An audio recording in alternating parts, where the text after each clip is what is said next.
열린교회 성도 여러분 안녕하세요. 7월 22일 매일 성경 묵상 함께 하겠습니다. 오늘 묵상할 말씀은 예레미야서 7장 1절에서 15절의 말씀입니다.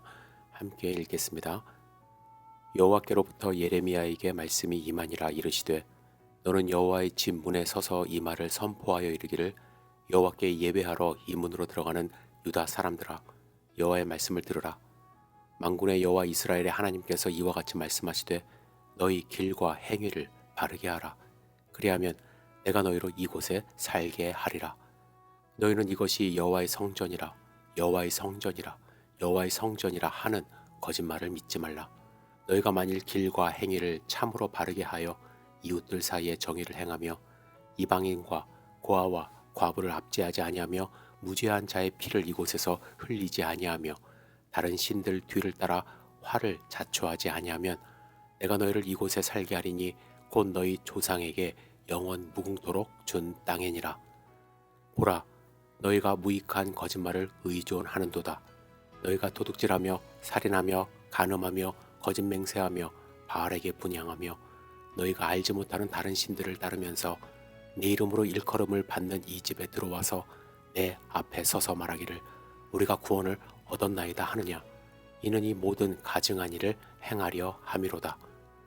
내 이름으로 일컬음을 받는 이 집이 너희 눈에는 도둑의 소굴로 보이느냐? 보라, 나 곧 내가 그것을 보았노라. 여호와의 말씀이니라. 너희는 내가 처음으로 내 이름을 둔 처소 실로에 가서 내 백성 이스라엘의 악에 대하여 내가 어떻게 행하였는지를 보라. 여호와의 말씀이니라. 이제 너희가 그 모든 일을 행하였으며 내가 너희에게 말하되 새벽부터 부지런히 말하여도 듣지 아니하였고 너희를 불러도 대답하지 아니하였느니라. 그러므로 내가 실로의 행함같이 너희가 신뢰하는 바 내 이름으로 일컬음을 받는 이 집 곧 너희와 너희 조상들에게 준 이곳에 행하겠고 내가 너희 모든 형제 곧 에브라임 온 자손을 쫓아낸 것 같이 내 앞에서 너희를 쫓아내리라 하셨다 할지니라. 아멘. 오늘 본문의 배경은 약 기원전 609년 여호야김이 왕위에 오른 뒤 얼마 되지 않아 이루어진 내용으로 알려져 있습니다. 지난 주일에 제가 말씀을 드렸듯이 요시야 왕이 종교 개혁을 했는데요. 그가 50여 년간 통치를 하고 죽었습니다. 하지만 종교 개혁의 효과는 별로 남아있지 않았습니다. 그의 아들 여호아하스가 왕이 되었을 때 다시 하나님을 떠났고 결국 여호아하스는 왕이 된 지 3개월 만에 애굽에 잡혀갑니다. 그리고 여호야김이 왕이 된 것입니다. 요시야의 종교 개혁은 전폭적으로 단행되었지만 유다 백성은 여전히 하나님께 돌아가지 않았고 사람들은 잘 청소된 성전에 들어가며 이것이 여호와의 성전이라고 외치고 있는 상황입니다.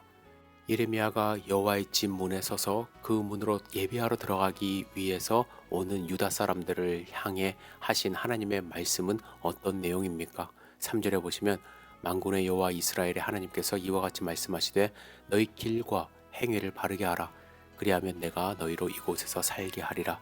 그 내용은 유다 사람들을 향해서 그들의 길과 행위를 바르게 하면 이곳에서 계속 살게 해주겠다는 말씀입니다. 이곳은 하나님께서 계신 성전, 그리고 더 확대하여 하나님께서 그들에게 허락하시어 그들이 살아온 삶의 터전 가나안 땅입니다. 도대체 당시 남유다 백성들의 모습은 어떠했기에 하나님은 선지자의 입을 통하여 하나님의 백성이라고 자부하며 살아가던 그들에게 길과 행위를 바르게 하라고 말씀하셨을까요? 사실에 보면 백성들은 이것이 여호와의 성전이라, 여호와의 성전이라, 여호와의 성전이라 이렇게 말을 하고 있다고 합니다.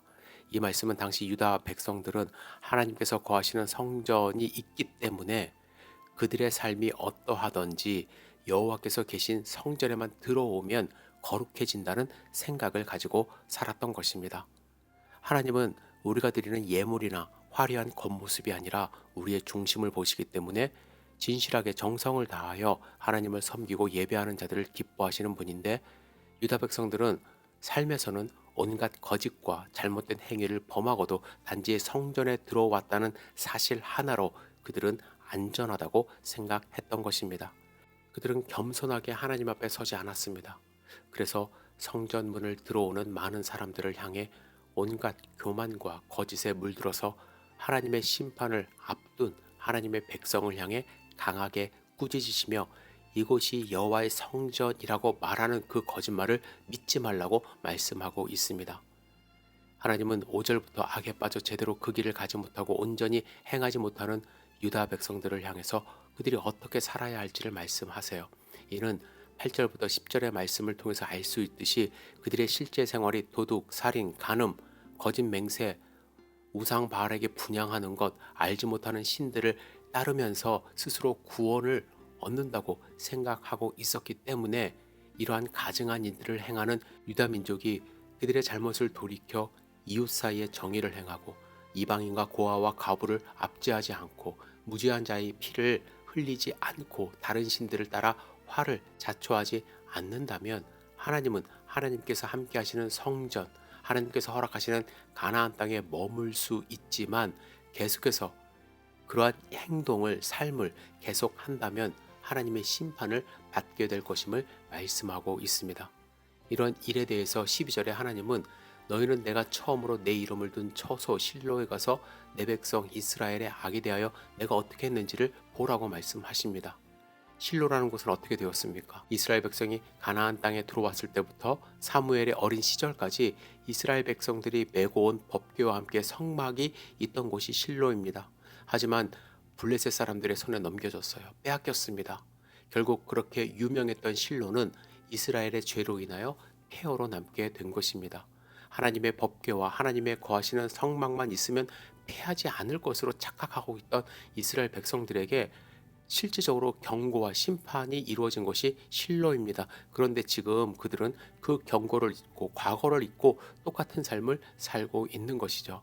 하나님의 전을 욕되게 더럽히는 자들에 대해서 11절에 보시면 하나님의 전을 도둑의 소굴로 보고 있냐며 말씀하고 있습니다. 오늘 이 본문의 말씀은 수많은 지금 현재의 기독교인들에게 동일하게 선포되는 말씀입니다. 많은 사람들이 교회에서 예배를 드리는 것으로 그들의 임무를 다했다고 생각합니다. 이곳에 오는 것만으로도 자기의 모든 죄가 해결될 것이라고 생각합니다. 하지만 실제의 생활은 불의를 행하고 어렵고 소외된 자들을 멸시하고 무죄한 자들의 피를 흘리게 하고 각종 우상을 하나님보다 더 섬기며 살아가면서 자신은 충분히 구원을 받을 수 있는 사람이라고 생각합니다. 하지만 하나님은 이러한 행동을 가증한 일이라고 말씀하고 있습니다.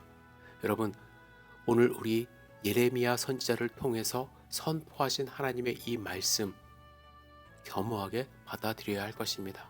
하나님을 안다고 해서, 예배를 드린다고 해서, 말씀 읽는다고 해서 저절로 구원받는 거 아닙니다. 예수 그리스도를 마음 가운데 영접한 사람은 나의 죄를 자복하고 회개함으로써 과거의 죄된 삶에서 돌이킨 사람들입니다. 삶이 변해야 된다는 거예요.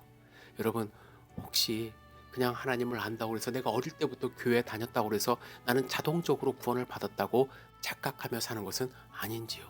이것이 여호와의 성전이다. 이것이 여호와의 성전이다. 이것이 여호와의 성전이다 라고 하면서 나는 성전에 들어왔으니까 안전하다 라고 착각한 유다 백성들, 그 모습이 우리 가운데 있다면 오늘 삶을 돌이키시고 하나님께 되돌아가시는 소중한 삶의 전환점이 있기를 주님의 이름으로 축복합니다.